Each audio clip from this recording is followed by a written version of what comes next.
Hello and welcome back to another Dolphins Talk Sunday. This is the third episode of Dolphins Talk Sunday. Very exciting. And so yeah, let's just dive right into it. So starting off with the reported interest between the Dolphins and Aaron Jones, running back from the Packers, or free agent running back. He played for the Packers. So in my opinion, and I've discussed this already before, but I don't believe in paying running backs huge money. I just don't like that. I'm not a fan of paying running backs that money. So I prefer. I mean, if you can get him for cheap, you can't.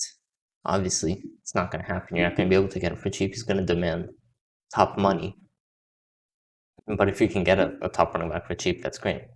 You're not going to be able to get Aaron Jones for cheap.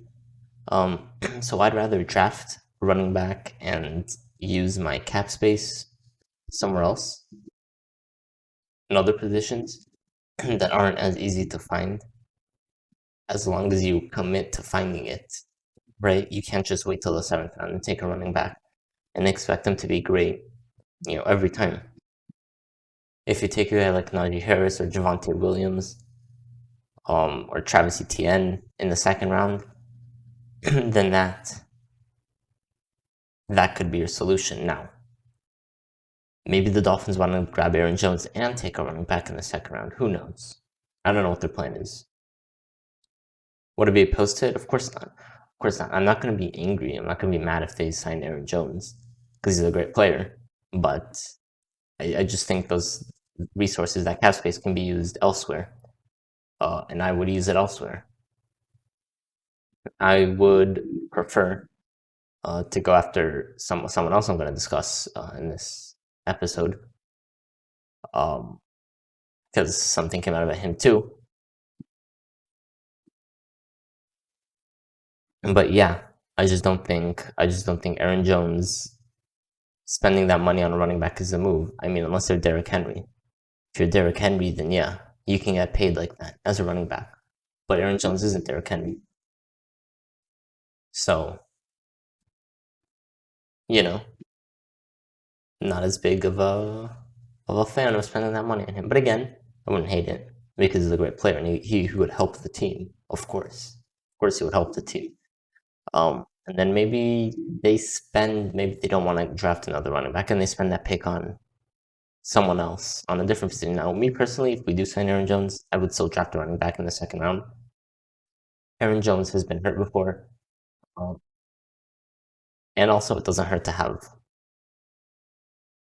a top tier, running back room. You can have Aaron Jones, you can have Javonte Williams, you can have Myles Gaskin. That's a top running back room in the league. And so yeah, they do sign Aaron Jones, I would still draft a running back in the 2nd round. Now, I might wait till 50. I don't know if I take him at 36. If they do take a running back at 36 and sign Aaron Jones, I'd be fine with that. Because I don't know if any of them are going to last till 50. I mean, you can always trade up from 50, but, assuming there's no trades, no trade-ups or whatever, then safer to take one at 36 or 50 if you don't believe, that guy's going to be there at 50.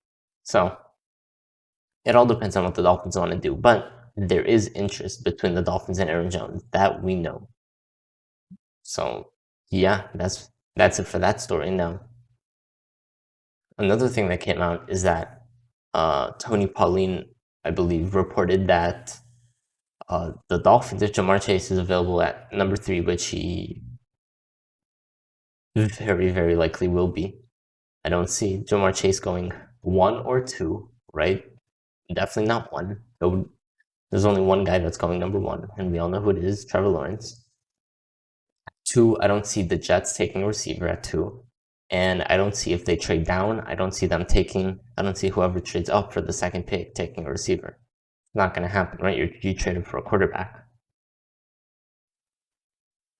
So Jamar Chase is going to be available at 3, but Tony Pauline reported that if he is available at 3, we will probably take him over anyone else, including Penei Sewell, Devontae Smith, all of that. Now, I don't know if that's 100% true, but I do think, there's something to that. The Dolphins, have shown interest in Jamar Chase.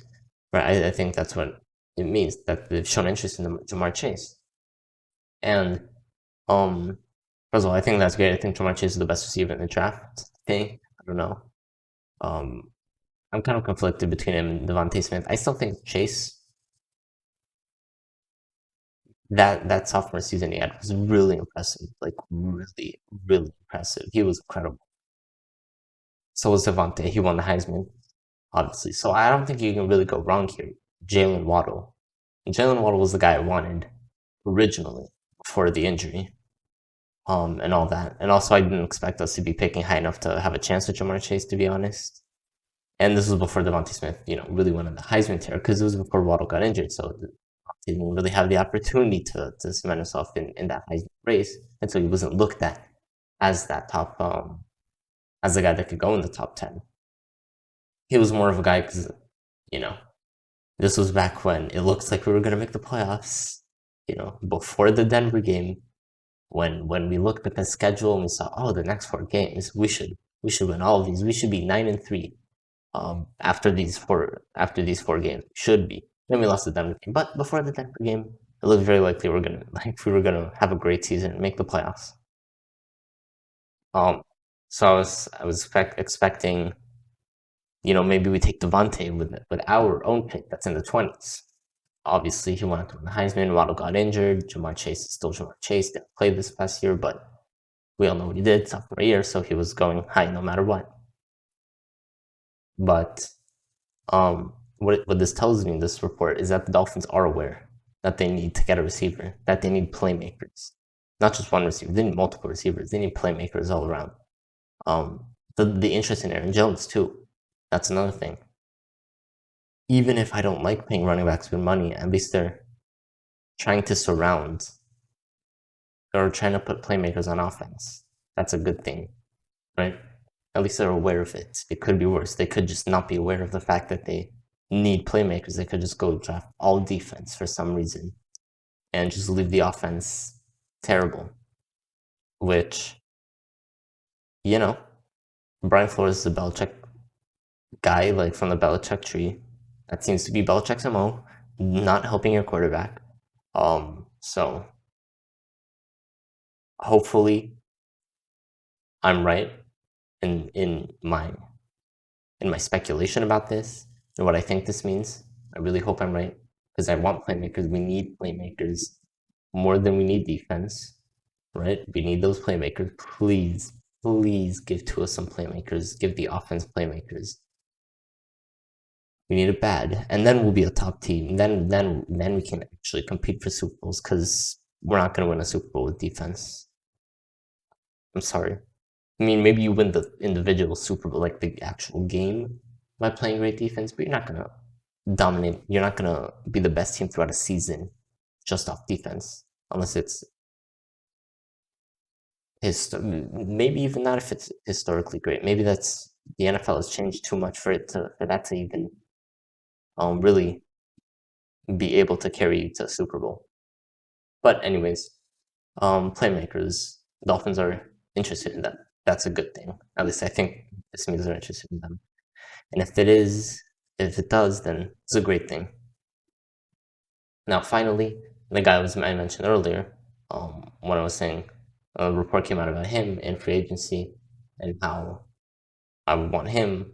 I'd rather pay this guy instead of Aaron Jones, and that's Corey Linsley. He's expected to leave Green Bay. He even said it himself. He's likely not going to be back in Green Bay. Very likely. So he's a center, right? And I think you sign him. I'd love to see us sign him. I think he's a great center. You put him in at center day one. Well, not really day. He's not a rookie. But, he comes in and he solidifies that center position, which is so key on the offensive line, right? He commands everything at the offensive line for the other linemen. So having a guy that's that experienced and that has the credibility, I think that's a great signing. And then with the third pick, if you take Sewell, look at our offensive line. You have Sewell at tackle. You have Austin Jackson at tackle, right? And Austin Jackson will presumably keep developing with this offseason, like all rookies should. You have Robert Hunt and Solomon Kinley at guard, and then you have, yeah, I don't know if I said Corey Linsley at center, but that's a if those three second year guys, Kinley, Robert Hunt, and Austin Jackson, keep developing, I think they all played well this year, the rookie year. I think there were moments that they didn't play that well, but for the most part, I think they played well. Um, and I think Robert Hunt would really flourish at the guard position, his natural position. You allow him to go play that again. So I think that's what a Corey Linsley signing can do, and it can help us a lot. It's then you draft a running back, and it's much easier for them to succeed with that O line. But anyways, those are just my thoughts, and that's it for today's Dolphins Talk Sunday. Thanks for watching, and as always, fins up.